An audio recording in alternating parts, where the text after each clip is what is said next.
In the quiet village of Willowbrook, life moved at a slow pace. The rolling hills, dense forests, and winding streams made it a picturesque place, but beneath its peaceful surface lay a mystery that would soon shake the village to its core.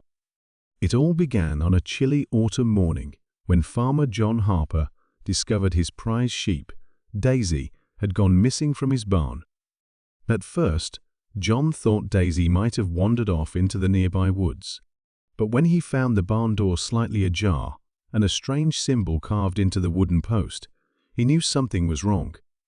He rushed to the village constable, Thomas Gray, a man known for his sharp mind and calm demeanor. Constable Gray listened carefully to John's story. The symbol on the barn post intrigued him, a circle with a triangle inside, something he had never seen before. He decided to visit the Harper farm to investigate further. As he examined the barn, he noticed faint footprints leading toward the forest. The prints were unusual, small and narrow, almost like a child's, but with a peculiar pattern.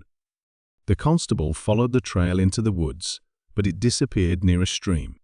Puzzled, he returned to the village and began asking questions. Had anyone seen anything unusual?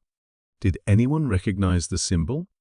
The villagers were tight-lipped, but an old woman named Martha, who lived on the edge of the forest, mentioned something curious. "Last night, I saw a flickering light deep in the woods," Martha said. "I thought it was just a will-o'-the-wisp, but now I'm not so sure." Constable Gray decided to explore the woods that evening. As the sun set, he ventured into the forest, carrying a lantern. The trees loomed large, and the shadows seemed to dance around him. After hours of searching, he stumbled upon a small clearing. In the center stood a stone altar, and on it lay Daisy, unharmed but clearly frightened. The strange symbol was etched into the stone. Before Gray could react, a figure emerged from the shadows. It was a young boy, no older than 12, dressed in tattered clothes. His eyes were wide with fear, and he clutched a small knife in his hand. "Who are you?" Gray asked gently, trying not to startle the boy. The boy hesitated, then whispered, "I didn't mean to scare anyone. I just needed to protect her." "Protect who?" Gray asked. "The village," the boy replied. "The symbol. It's a warning. Bad things are coming." Gray's mind raced. Could this boy be connected to the missing sheep? Or was there something bigger at play? He decided to bring the boy back to the village to learn more. As they walked, the boy explained that he had been living in the woods for months, hiding from an unknown danger. He claimed to have seen strange figures lurking near the village at night and believed the symbol would ward them off. The sheep, he said, was part of an old ritual to protect Willowbrook. The constable was skeptical but intrigued.